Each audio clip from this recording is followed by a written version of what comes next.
বন্ধুরা, সামনেই তো বেশ কিছু কম্পিউটার বেসড টেস্ট বা তোমাদের কম্পিটিটিভ এক্সাম আছে বা ফর্ম ফিল আপ তোমরা করছো, যাদের যেই কারণে তোমাদের প্রিপারেশান অনেকেই নেওয়া শুরু করে দিয়েছো বা অনেকেই আশা করে নিতে শুরু করে দেবে। তো যেই কারণে তোমাদের প্রিপারেশান নিতে সুবিধার জন্যই আমি বেশ কয়েকটি কোশ্চেন অ্যান্সারের পর্ব নিয়ে আগের পর্বে আলোচনা করেছি। আজকে তার পরবর্তী বেশ কয়েকটি কোশ্চেন নিয়ে আলোচনা করব। অবশ্যই ভিডিওটি প্রথম থেকে শেষ পর্যন্ত দেখো, যাতে তোমাদের প্রিপারেশান নিতে কোনোরকম কোনো সমস্যা না হয়। তো বন্ধুরা, আমরা সরাসরি সেই কোশ্চেন অ্যান্সার পর্বে যাব। আমাদের পরবর্তী যে কোশ্চেনটা, which blood group antigen is must likely to cause severe haemolytic transfusion reaction. Which blood group antigen মানে কোন ব্লাড গ্রুপ অ্যান্টিজেনটা ইজ মোস্ট লাইকলি কজেস, কী কজ করে হিমোলাইটিক ট্রান্সফিউশন রিয়াকশান, অর্থাৎ ট্রান্সফিউশনের সময় হিমোলাইটিক রিয়াকশানে করে। এখানে চারটে যে অপশান এ, বি, ও এবং ডি, এখানে চারটের মধ্যে রাইট অ্যান্সার হবে ডি অ্যান্টিজেনটা, যেটা হচ্ছে হিমোলাইটিক ট্রান্সফিউশন রিয়াকশানটা করে, ডি অর RH। কারণ কি হচ্ছে, এই ডি অ্যান্টিজেন বা RH factor is highly immunogenic and can causes severe haemolytic transfusion reaction if incompatibility blood is transfuse. অর্থাৎ যদি কোনো মুমূর্ষ রোগীর ক্ষেত্রে এই ইনকম্প্যাটিবিলিটি টেস্ট না করা হয়, সেক্ষেত্রে কী হয়, ব্লাড ট্রান্সফিউশনের সঙ্গে সঙ্গে হিমোলাইটিক ট্রান্সফিউশন রিয়াকশান দেখা দিবে, যাতে করে পেশেন্টের ভালোর থেকে খারাপ হওয়ার সম্ভাবনাটা বেশি হয়। পরবর্তী কোশ্চেন কি বলেছে, in emergency situation which blood group is often used for transfusion when recipient blood type is unknown। মানে এমার্জেন্সি সিচুয়েশনের ক্ষেত্রে যদি কোনো রিসিপিয়েন্ট বা কোনো গ্রাহিতার ক্ষেত্রে মানে ব্লাড গ্রুপ না জানা থাকে বা ক্রিটিক্যাল কন্ডিশনের ক্ষেত্রে ব্লাড গ্রুপ জানতে আমরা না পারি, তখন কোন টাইপের ব্লাড গ্রুপ ওই পেশেন্টকে দেওয়া হবে। এখানে চারটি option, AB positive, O positive, O negative, A negative.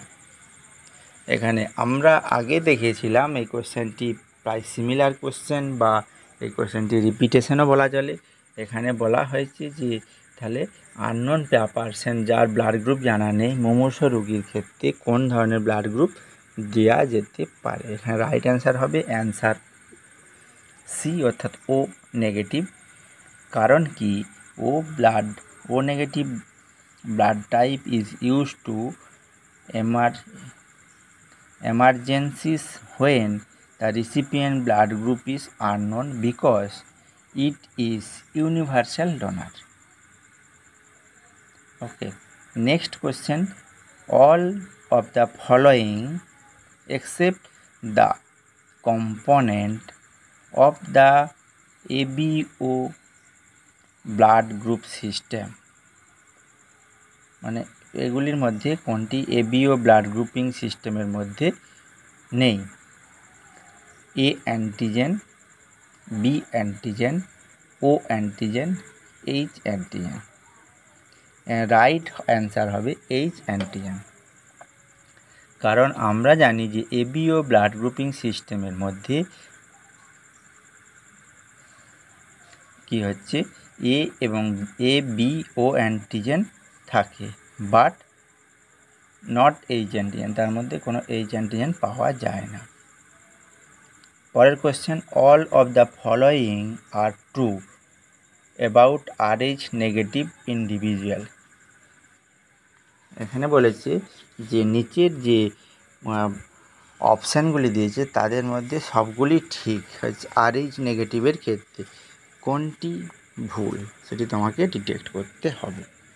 এখানে চারটে যে অপশান দিয়েছে, they lack of D on red blood cell, মানে রেড ব্লাড সেলের মধ্যে ডি অ্যান্টিজেনটা পাওয়া যায় না। They can produce anti-D antibody if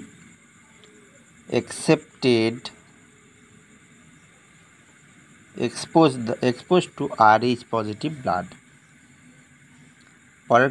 পরের আনসার কি বলেছে, they are at risk of hemolytic disease of newborn if mother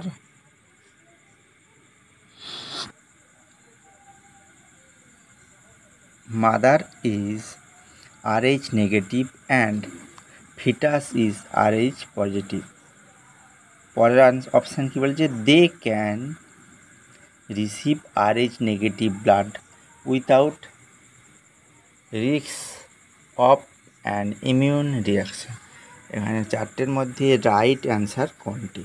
চারটের মধ্যে রাইট অ্যান্সার হবে answer C, they are at risk for hemolytic disease of the newborn if the mother is Rh negative and fetus is Rh positive.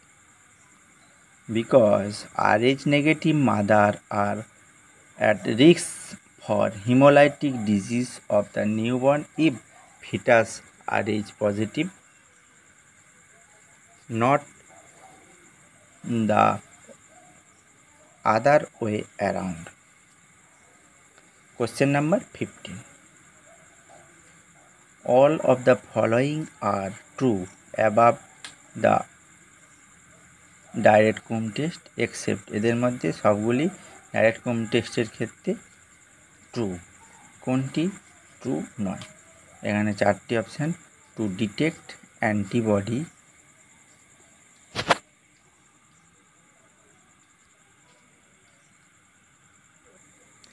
it detect antibodies bound to red blood cell.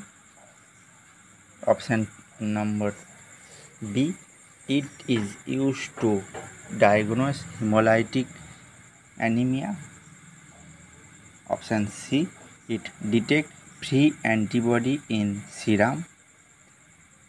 Option D, it can to test for autoimmune hemolytic anemia.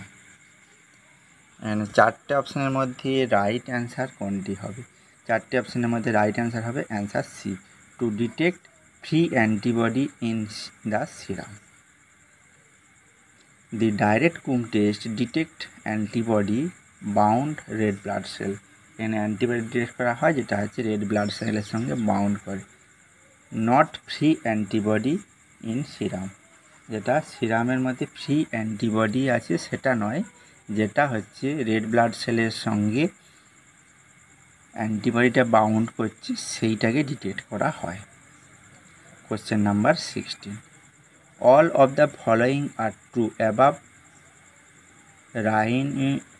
রাইনিমিউনোগ্লোবিউলিন। এদের মধ্যে রাইনিমিউনোগ্লোবিউলিন সবগুলোই সঠিক, কোনটি নয়? চারটে অপশানের মধ্যে option A, it prevent Rh negative mother from becoming sensitize of Rh positive foetus. Option B, it is an administered two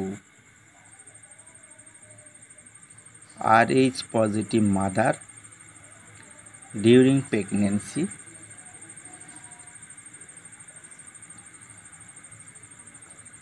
Option C, it help prevent hemolytic disease of newborn. Option D, it give after delivery if newborn is Rh positive. এখানে চারটির মধ্যে right answer কোনটি? Right answer হবে answer B, it is administered to Rh positive mother during pregnancy. কেন Rh immunoglobulin is administered to Rh negative mother, not Rh positive mother. Question number 17, all of the following can causes hemolytic disease of newborn except, এখানে সবগুলি haemolytic disease of newborn করে, কোনটি করে না? চারটির মধ্যে option A ABO incompatibility, option B RH incompatibility, option C maternal anti D antibodies, option D maternal anti H antibody. চারটির মধ্যে রাইট অ্যান্সার কোনটি হবে? কোনটি হিমোলাইটিক ডিজিজ অফ নিউবর্ন করে না? চারটির মধ্যে উপরের তিনটিতেই করে, নিচেরটি হচ্ছে ম্যাটার্নাল অ্যান্টি-H অ্যান্টিবডিটা করে না। কারণ hemolytic disease of the newborn is typically caused by RH incompatibility বা ABO incompatibility, not anti-H antibodies. Question number 18. All of the following are true above the indirect comb test. indirect comb টেস্টের ক্ষেত্রে যেসব অপশানগুলো দিয়েছে সবই ঠিক, কোনটি ভুল? এখানে চারটি যে অপশানের মধ্যে option A it detect free antibody in serum, option B it is caused in cross matching blood grouping transfusion, it can detect antibody against red blood cell in the recipient serum, option D it detect antibody bound the red blood cell. তাহলে এই কোশ্চেনটির হচ্ছে right answer কোনটি হবে? Right answer হবে answer D, to detect antibody bound red blood sell. কারণ indirect comb test to detect free antibody in serum, not antibody bound in red blood cell. Question number 19. All of the following are indicator of cross matching blood group. এদের মধ্যে সবগুলি হচ্ছে blood grouping cross ম্যাচিংয়ের ক্ষেত্রে করা হয়, কোনটি নয়? To identify the patient blood type, to prevent transfusion reaction, to ensure incompatibility between donor and recipient, to detect the present of antibody in the recipient serum. এখানে রাইট অ্যান্সার হবে কোনটি? To identify the patient blood type. কারণ কি বলছে? Cross matching to performing ensure compatibility to prevent reaction, not to identify patient blood type. পেশেন্ট blood টাইপ আইডেন্টিফাইয়ের জন্য আমরা কি হয়? আমরা ক্রস ম্যাচিংটা করি না। Question number 20. All of the following are complication of hemolytic transfusion reaction. এগুলির মধ্যে সবগুলি হিমোলাইটিক ট্রান্সফিউশন রিয়াকশান হয়, কোনটিতে হয় না? Acute kidney injury, disseminated intravascular coagulation DIC,